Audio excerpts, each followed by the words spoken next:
আসসালামু আলাইকুম প্রিয় সাংবাদিক ভাই বোনেরা, আপনারা পুরো প্রেক্ষাপট ইতিমধ্যেই জানেন যে আজকে সাভারে আমাদের পূর্ব নির্ধারিত পদযাত্রায় ন্যাক্কারজনকভাবে বোমা হামলা হয়েছে পরিকল্পিতভাবে, এবং আমরা মনে করি হত্যার উদ্দেশ্যেই এই ধরনের হামলাগুলো হয়েছে।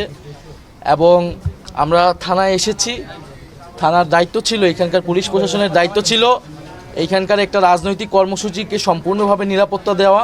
আমরা মনে করি তারা সেটা নিরাপত্তা দিতে ব্যর্থ হয়েছে। তারা বলছে তারা তাদের জায়গা থেকে চেষ্টা করেছেন এবং সেটার জন্য তারা দুঃখ প্রকাশ করেছেন আজকের এই ঘটনার জন্য, এবং আমরা এটাকে মামলা দায়ের করছি।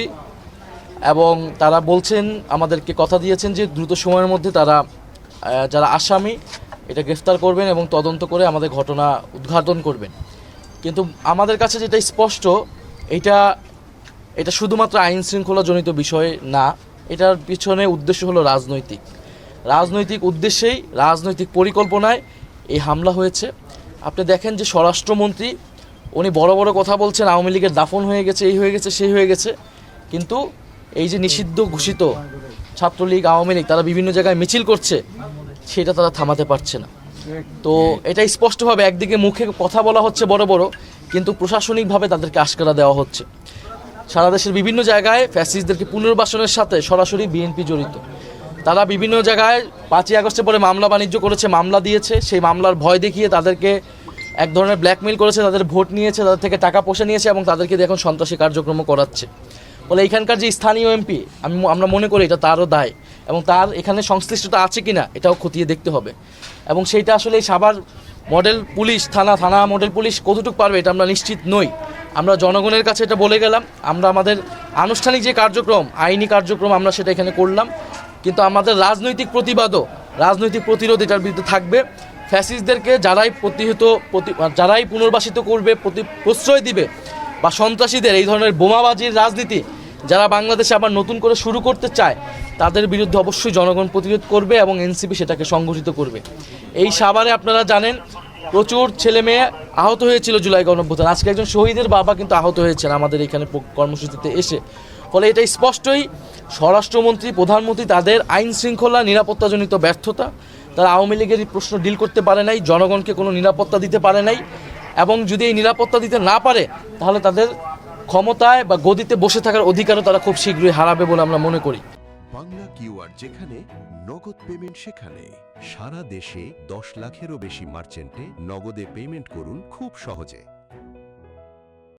ফলে আমরা দ্রুত সময়ের মধ্যে এটার বিচার চাই। কারা এই হামলার সাথে জড়িত ছিল, সে যেই হোক না কেন, এটার সঠিক তথ্য সামনে আসতে হবে এবং তার বিচার নিশ্চিত করতে হবে। আর যদি এটার বিচার নিশ্চিত না হয়, ওসমান হাদি হত্যা হয়েছে, বিভিন্ন জায়গায় জুলাই যোদ্ধাদের উপর আক্রমণ হচ্ছে, শুধু জুলাই যোদ্ধা না, যে কোনো নাগরিকের উপরেই কিন্তু হামলা হতে পারে, ধর্ষণ হচ্ছে। মানুষের নিরাপত্তা যদি নিশ্চিত না হয়, মানুষের সরকার অলরেডি জনগণের আস্থা কিন্তু অর্জন করতে ব্যর্থ হয়েছে গণভোটের রায় তারা বাস্তবায়ন না করার মধ্য দিয়ে। সংস্কার বাস্তবায়ন করলে আজকে পুলিশ কিন্তু নিরপেক্ষভাবে কাজ করতে পারত, পুলিশ কমিশন হতো, তখন কিন্তু এইখানে স্থানীয় এমপির প্রভাবের বাইরে যায়, রাজনৈতিক প্রভাবের বাইরে গিয়ে পুলিশ জনগণের বা যে কোনো রাজনৈতিক পক্ষের এখানে নিরাপত্তা নিশ্চিত করতে পারত। ফলে এই সরকার সংস্কার না করে, গণভোট বাস্তবায়ন না করে, তারা আসলে সকল ক্ষমতা কুক্ষিগত করছে, পুলিশকে আবার দলীয়করণ করছে এবং এই ধরনের সন্ত্রাসী কার্যক্রম করে বিরোধী মতকে দমন করার জন্য তারা মাঠে সন্ত্রাসীদেরকে ছেড়ে দিয়েছে। তবে সরকার এই পরিকল্পনা যদি থেকে থাকে, তারা এটাতে সফল হবে না ইনশাল্লাহ। আমরা মনে করি জুলাই মাস চলতেছে, আমরা জুলাই মাসে 5টা দাবি নিয়ে নেমেছি। গণভোটের রায় বাস্তবায়ন করা, আমরা বলেছি সীমান্ত হত্যা প্রতিরোধ করব, সীমান্ত সুরক্ষা করব, পুশিন প্রতিরোধ করব, কর্মসংস্থান সৃষ্টি, বিদ্যুতের যে বিভ্রাট, বিদ্যুৎ সংকট নিরসন এবং কর্মসংস্থান সৃষ্টি, দ্রব্যমূল্য নিয়ন্ত্রণ। আজকে আপনারা জানেন যে বিদ্যুৎ নিয়েই কিন্তু আজকে এই যে বিদ্যুৎ বন্ধ করে খুবই পরিকল্পিতভাবে এই হামলাটা করেছে। তো আপনাদের সাংবাদিক ভাইদের প্রতি আমাদের অনুরোধ থাকবে, আপনারা সারা দেশে জনগণকে এই মেসেজটা দিবেন, এবং আপনারা যারা স্থানীয় আছেন, আমাদের স্থানীয় নেতৃবৃন্দ এখানে থাকবে, আপনারাও একটু এই পুলিশ বা এদেরকে জবাবদিহিতা আনবেন যে এখানে তারা বিচারটা কতটুকু নিশ্চিত করতে পারে। মঞ্চে আমরা হওয়ার সময় আশেপাশে প্রশাসনের কাউকে দেখা যায়নি ওই টাইমটাতে, এই বিষয়ে আপনি কি বলবেন?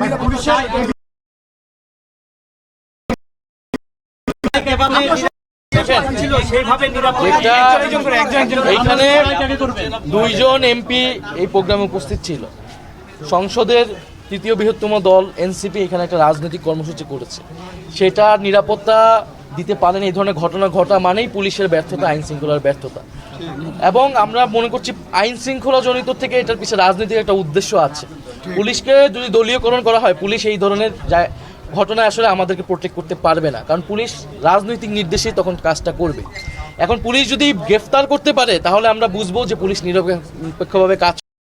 পুলিশ বলছে তাদের ইচ্ছা ছিল কিন্তু ব্যর্থ হয়েছে। এখন পুলিশ গ্রেফতার করতে পারছে কিনা এটার উপরেই পরিষ্কার হয়ে যাবে যে পুলিশ আসলে কতটুকু বাংলাদেশে সক্রিয়। পুলিশ আমরা যখন দেখেছি পুলিশ ছিল, উপস্থিত ছিল, কিন্তু বিদ্যুৎ চলে যাওয়ার পরে পুলিশের কোনো আমরা সক্রিয়তা দেখি নাই। বোমা হামলার পরে কিছু পুলিশ এসেছিল, আমাদেরকে সেভ করার চেষ্টা করেছে, কিছু পুলিশ চলে গিয়েছে। আমরা তারা বলছে চেষ্টা আছে। এখন আমরা দেখতে চাই মুখে নয়, গ্রেফতার করার মাধ্যমে যাদের যে চেষ্টা আছে ন্যায় বিচার নিশ্চিত করা, সন্ত্রাসীদের গ্রেফতার করা, সাভার এলাকার মানুষের নিরাপত্তা নিশ্চিত করার, এটা আমরা প্রমাণ পাবো যদি তারা গ্রেফতার করতে পারে সন্ত্রাসীদের। ধন্যবাদ। আমাদের দুইজন এখন পর্যন্ত এবং আমরা হাসপাতালে যাব তাদেরকে দেখতে, এবং আমাদের জুলাই পদযাত্রা যথাযথভাবে চলমান থাকবে। যা কিছু হোক আমরা চলমান থাকবো।